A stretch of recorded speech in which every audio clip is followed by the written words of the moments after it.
George Washington, Benjamin Franklin, Mozart, Mark Twain, Duke Ellington, and Harry Houdini. What do these people from different eras, countries, and cultures have in common? Of course, the fact that they were all Freemasons, members of perhaps the most mysterious secret society in history. Well, or societies with secrets, as Freemasons like to call themselves. Entire collections of books and hours-long documentaries are devoted to the question of who the Freemasons are, where they came from, and why they are needed. But as in the case of the Illuminati, in fact, everything is much simpler and quite fits into 10 minutes.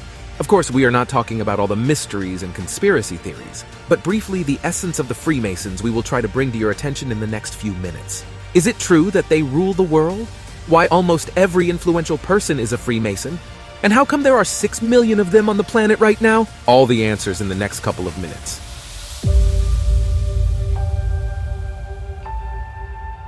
And our story begins with the fact that no one, including the Freemasons themselves, really knows where exactly the organization started. Some sources stretch its roots all the way back to Adam. Others more modestly name the workers who built Solomon's temple as the ancestors. But the guys, diving headfirst into the historical documents of credibility, say the following. Freemasons are the followers of the building orderlies, erecting Gothic and other buildings of medieval Europe. The first documentary record of the existence of an organization of builders dates back to the year 6043. It was in Germany, but similar groups were appearing all over the continent. Why? Because monumental ones were being built not just for years, but for decades, sometimes even centuries. Put yourself in the place of such a worker. Construction began long before you, and most likely, even after working on it all your working life, you will not see the end result. What thoughts will arise in your head? Philosophical and related to what kind of world and how did we get to this point? Even now, we fall into such reflections from the imperfection of the world. Imagine what was going on with those guys back then. Of course, looking at the monumental buildings and building them over the years, they became more than just friends with each other. And it makes sense that they would gather in groups and hold meetings and discuss burning issues together. And of course, to protect the cordiality of the conversations over time, the builders came up with criteria for getting into a mini-union, as well as various rules for selecting meeting rooms and other things. No mysticism was out of the question back then. Unions were more like artels, and all restrictions were limited by the fact that they consisted of adequate people with whom to talk and who would not betray their fellow workers in times of need. Over time, these unions evolved, the rules improved, philosophical questions were taken to a new level, and businessmen, writers, philosophers, and other guys came by to chat about this and that with the construction workers. Eventually, the Masons' meetings turned into a sort of interest club, which respected its roots by transposing the architectural idea to everything they saw around them. Huge cathedrals stopped being built, but the imprint of their power was taken over by the Freemasons, discussing the universe, the world, and other minutiae as architecture. Square and compasses have always been in the lodges. Compasses serves as a reminder to limit one's desires and restrain one's passions within boundaries, while square calls for all actions to be measured to them so that they bear virtue. The French, Germans, and even Russian Freemasons may argue with this, but still, the peculiar core of the organization should probably be considered England, if only because all the designations came from its language. Masonic, if anyone does not know, refers to a stonemason, and the lodge is a gatehouse where the stonemasons kept their tools. Well, in general, the organization is most often called Union of Free Stonemasons. The British at one time made up some muddy papers, supposedly from King Athelstan, who again allegedly gave the York Masons a charter. This was in 926, and many consider this date to be the starting point for the formation of Freemasonry as a movement. The authenticity of the charter is still disputed to this day, but it is known that at least in the 15th century, Masons were already actively holding meetings and they were already of an enlightened nature, loosely connected directly with the subject of building. But the real boom came a little later, just with those rich men and politicians whom we have mentioned. At the end of the 17th century, the legendary King William III of the Netherlands officially joined the Masonic Lodge. He glorified the profession of stonemasons. Well, he brought to Freemasonry the final shaping of objectives, and implied the lodge as advancing the cause of all human love, enlightenment, charity, and discussion of monumental subjects. As a matter of fact, nothing has changed since then. As the Freemasons themselves say in interviews, that the lodge is both a men's club an educational institution where you can discuss interesting questions with intelligent people and a hobby group. Roughly speaking, a closed hangout for those who are trying to learn about the universe and the plans of its architect. A little later, in 1717, the first great lodge in London was founded. It blessed smaller lodges, sanctioned the opening of new ones, and made contact with other great ones that later emerged.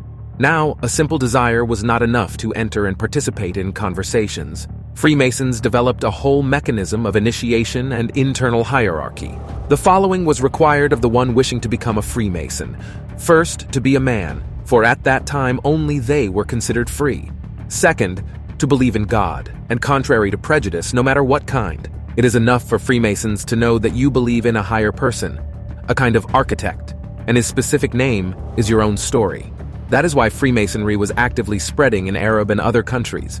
Having all this in mind, the candidate should have made an acquaintance with the Masons, for the application was made only on the basis of recommendations. Then the guys from the lodge held a secret ballot, and if the candidate suited everyone, the initiation process began.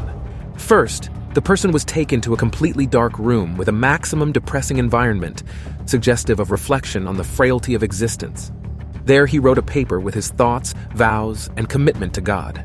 Then the candidate's pant leg was exposed to show freedom. The same was done to half his chest to prove he was a man and his heart was open. In addition, they closed his eyes and led him into the temple, where the abbot recited the central tenets.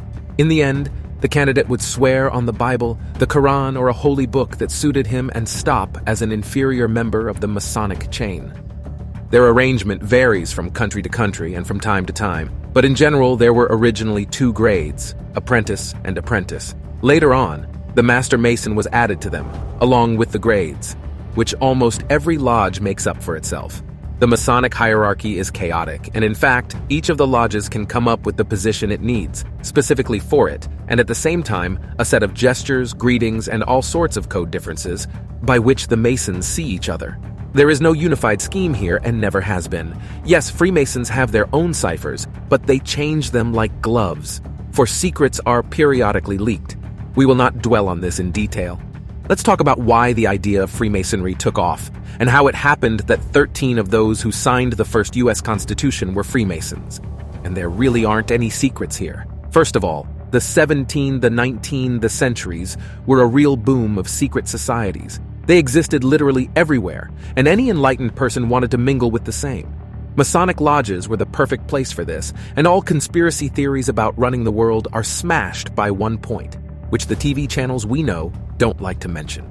There are 3 topics forbidden in all Masonic meetings: women, politics, and religion. From the very beginning of the organization of the movement, it has been forbidden to raise such matters at meetings. It is a real taboo that still exists today, and those who don't believe in it can look at the Illuminati and other secret societies that did get into politics.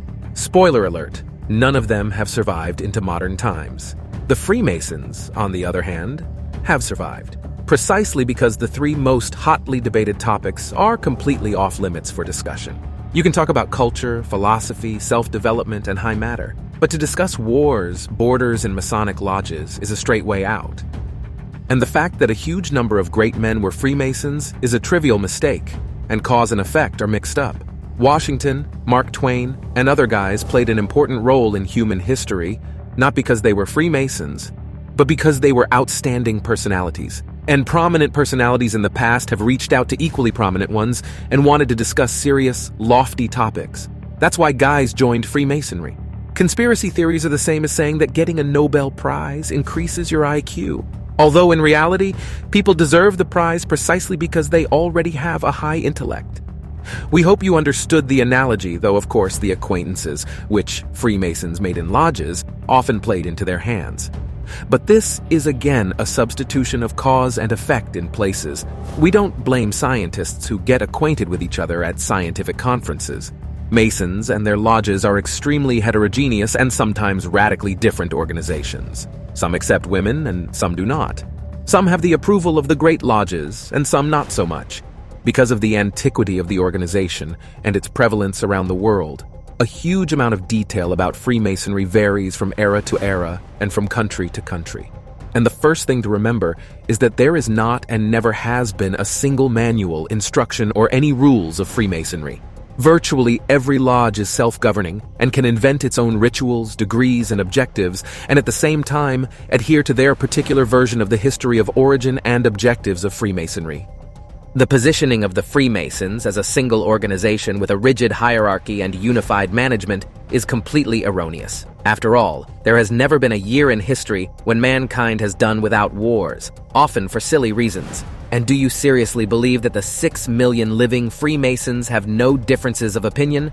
Of course they do. But the secret club works so as to smooth them over and not to get involved in forbidden topics. Of course, the Freemasons also have secrets, because powerful people are included there. But by the same analogy, we can say that the community of players in GTA also has secrets. After all, it is also played by even the presidents. In general, the history of the Freemasons is an interesting and very fascinating thing. But the way the world works is that people love to invent reptiloids and hang labels on everything. And in fact, most often everything is much simpler. That's it for now. Don't forget to hit the like button and subscribe. And also suggest your warriors for future releases in the comments. See you soon, folks!